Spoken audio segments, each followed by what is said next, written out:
모세의 전도로 이드로가 하나님을 믿다는 제목으로 말씀을 전합니다. 본문에는 모세의 장인 이드로가 모세의 아내 십보라와 아들 둘을 데리고 오는 장면이 나옵니다. 그런데 출애굽기 초반 모세가 자신의 가족들과 함께 애굽으로 떠났습니다. 출애굽기 4장 20절에 모세가 그의 아내와 아들들을 나귀에 태우고 애굽으로 돌아가는데 모세가 하나님의 지팡이를 손에 잡았더라.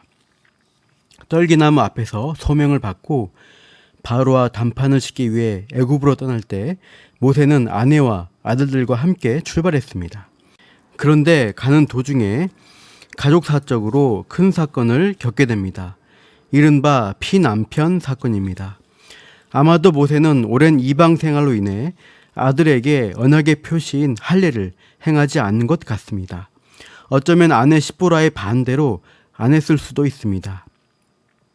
그렇게 할례 문제에 있어서 방심하고 가족들과 함께 애굽으로 향하는 길이었죠. 그런데 문제는 모세가 언약 백성을 구하러 가는 사명을 받았다는 것입니다. 자신의 가족에게도 언약에 충실하도록 준비시키지 않고 언약적 사명을 수행하려고 하니 문제가 되는 겁니다. 이 일이 불거져 좀 이해하기 쉽지 않지만 도중 숙소에서 하나님이 모세를 죽이려 하시는 모습으로 나타나게 됩니다.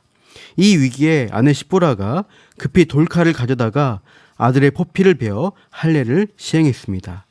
이 아들의 할례 피로 죽음에서 벗어나 살게 되었다는 의미에서 십보라가 모세를 피남편이라고 부른 것 같습니다. 아무튼 이 큰일을 겪으면서 아내와 두 아들들은 다시 미디안 장인의 집으로 돌려보내게 된 것 같습니다. 그 이후 모세는 자신의 형 아론과 함께 바로와 담판을 짓는데 온갖 이적 싸움과 재앙들을 통해서 하나님의 역사 가운데 출애굽에 성공하게 된 것이죠. 모세가 출애굽 백성을 이끌고 하나님의 산 호렙 근처에 가까이 진치고 있을 때 장인 이드로가 모세 가족들을 데리고 방문한 것입니다. 본문 5절 모세 장인 이드로가 모세의 아들들과 그의 아내와 더불어 광야에 들어와 모세에게 이르니 곧 모세가 하나님의 산에 진친 곳이라. 그런데 장인 이드로는 모세를 만나기 전에 소문을 듣고 왔습니다. 본문 1절 보시면 모세의 장인이며 미디안 제사장인 이드로가 하나님이 모세에게와 자기 백성 이스라엘에게 하신 일 곧 여호와께서 이스라엘을 애굽에서 인도하여 내신 모든 일을 들으니라. 하나님이 하신 일에 대하여 들은 것입니다. 그것도 자기 사위를 통해 일어난 구원의 일에 대해 듣고 점점 생각의 전환이 일어났다고 할 수 있습니다. 40년 전 미디안 제사장 이드로는 이집트에서 빈털터리로 쫓겨난 한 남자를 불쌍히 여겨 가족으로 받아주고 양치기 일을 시켰습니다. 40년 가까이 꾸준히 목동 일만 하던 사위, 성실한 사람으로만 보아왔는데 어느 날 갑자기 애굽으로 떠난다고 합니다. 장인은 무슨 일인가 싶었지만 평안히 가라고 허락합니다. 그런데 얼마 후 같이 떠났던 딸 십보라와 손자 둘은 아까 언급한 피남편 사건으로 되돌아왔죠. 딸이 겪은 사건을 전해 들으며 도대체 무슨 일이 벌어질 것인가 하며 장인의 생각이 많아졌을 것입니다. 그러더니 애굽에 10가지 재앙이 내려지고 결국 노예 족속으로 잡혀있던 이스라엘이 탈출에 성공했다는 소식이 들립니다.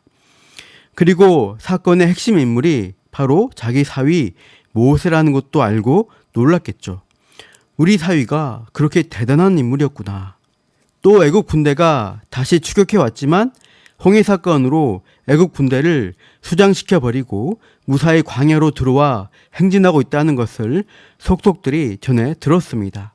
이제 점점 가까이 오고 있다는 것을 알고 이드로는 사위를 만나서 직접 자초지종을 듣고 싶었습니다. 그래서 십보라와 게르솜, 엘리에셀을 데리고 모세를 방문하게 된 것이죠. 사실 손자들의 이름을 보면 모세의 신앙이 반영되어 있음을 알 수 있습니다. 3절에 게르솜은 이방에서 나그네가 되었다는 뜻입니다. 애굽의 왕자로서 호화로운 생활을 버리고 나그네로서의 삶을 선택했다는 고백이 반영되어 있습니다. 또한 4절의 엘리에셀은 하나님이 도우셔서 바로의 칼에서 구원하셨다는 믿음의 고백을 담은 이름입니다. 이런 장명 센스에 모세 신앙이 반영되어 있었는데 장인은 이번 출애굽 소문을 들으면서 사이 모세가 믿는 하나님이 정말 살아계셔서 그 민족까지 구원해 내시는구나 하는 놀라움을 경험한 것이죠. 이제 드디어 상봉하게 됩니다. 6절 내 장인 나 이드로가 내 아내와 그와 함께한 그의 두 아들과 더불어 내게 왔노라.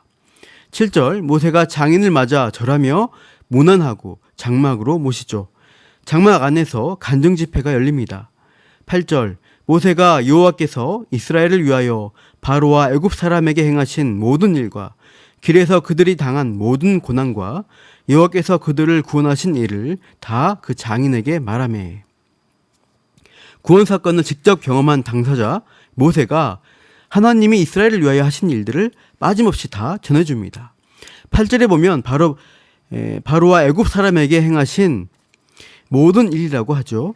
그 길에서 즉 광야길에서 당한 모든 고난과 여호와께서 구원해 주신 일을 다 장인에게 전해줍니다. 전도라는 게 그렇습니다.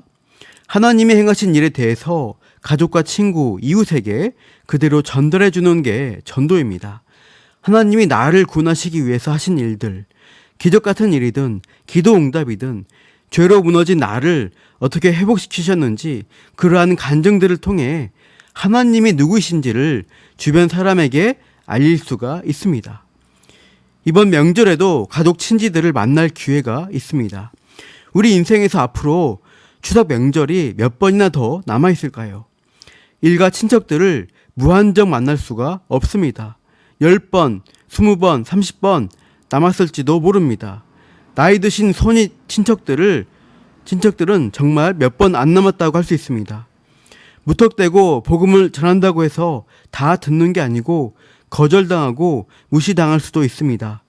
그러나 기회가 있을 때마다 하나님이 내게 행하신 구원의 일을 간증하고 복음을 전하다 보면 본문에 나오는 이드로처럼 모세가 믿는 하나님을 자신의 하나님으로 믿고 찬양하는 역사가 일어날 것입니다. 9절 이후 모세의 간증을 들은 이드로가 확신을 얻고 하나님을 찬양하며 믿음의 공동체에 동참하는 모습을 보여줍니다. 첫째로 이드로가 이스라엘 구원의 기쁨에 동참합니다.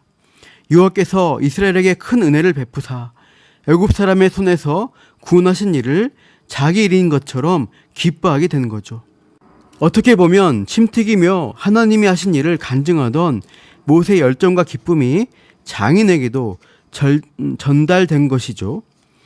보잘것없었던 도망자와 같았던 모세를 통해 말도 못하고 기대감도 미래도 없었던 모세에게 하나님이 함께하게 되니 어떤 일이 일어났는가?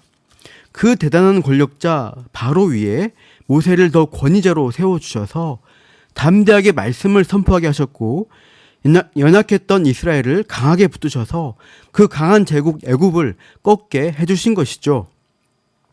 우리가 영화를 볼 때 악인이 득세하다가 주인공이 전세를 역전하게 될 때 희열을 느끼지 않습니까? 하나님이 역전의 드라마를 체험하게 했을 때 기쁨과 희열이 지금 간증하는 모세에게서 장인 이드로에게도 전해지는 것입니다.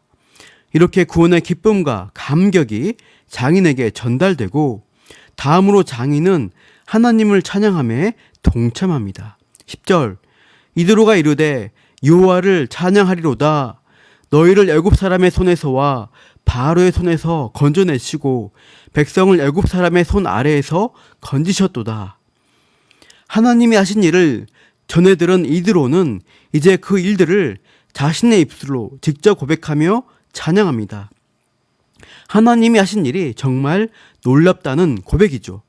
그렇게 찬양하는 중에 이드로는 하나님이 누구이신가를 깨닫게 됩니다. 11절 이제 내가 알았도다. 여호와는 모든 신보다 크심으로 이스라엘에게 교만하게 행하는 그들을 이기셨도다 하고 하나님은 모든 신보다 크시다 하고 고백합니다.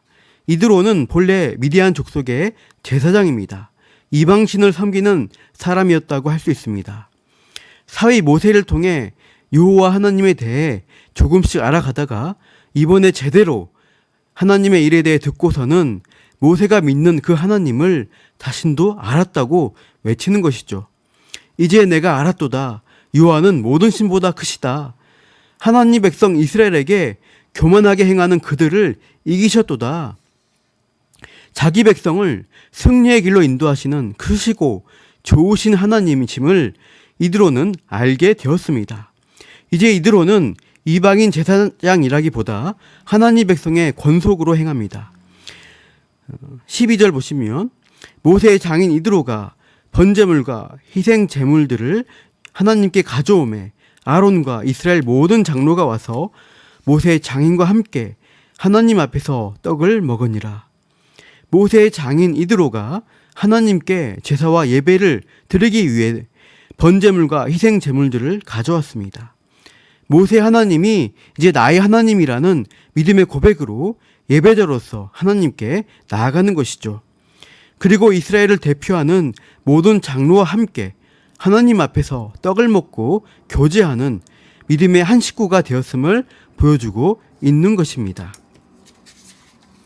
이렇게 이방 제사장이었던 이드로가 사회의 모세를 통해 하나님이 하신 일에 대해 전해 듣고 하나님 백성의 그 가운데로 동참하는 장면을 살펴보았습니다. 한편 성경 신학적으로 이방인 제사장이 구원 역사에 동참하는 일은 특별한 의미가 있습니다. 다음 출애굽기 19장부터 24장을 보면 이스라엘은 하나님과 시내산 언약을 맺게 됩니다.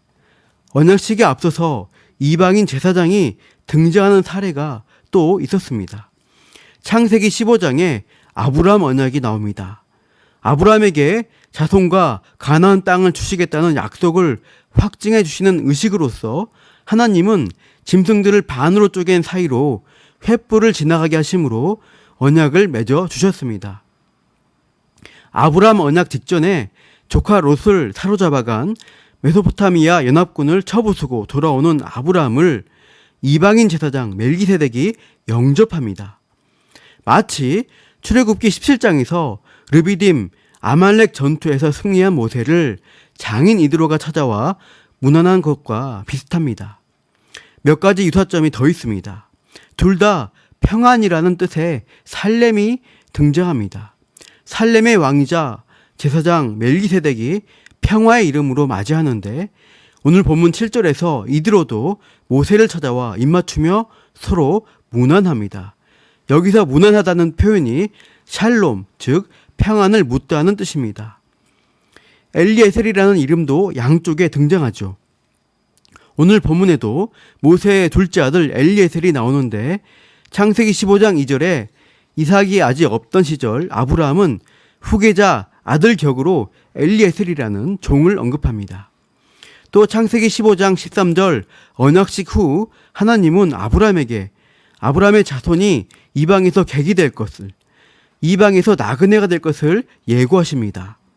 그런데 오늘 본문에서 게르솜의 이름이 바로 이방에서 나그네 되었다는 뜻이죠. 창세기 14장 20절에서 멜기세덱은 너희 대적을 내 손에 붙이신 지극히 높으신 하나님을 찬송할지로다 하며 찬양합니다. 본문의 이드로 역시 하나님의 크심을 찬양했습니다. 이렇게 공통점이 많은데요. 이방인도 하나님이 하신 일을 깨닫게 될 때 하나님의 복된 역사에 동참할 수 있다는 것을 암시합니다. 이것은 처음 아브라함의 부르심에서 약속된 바입니다.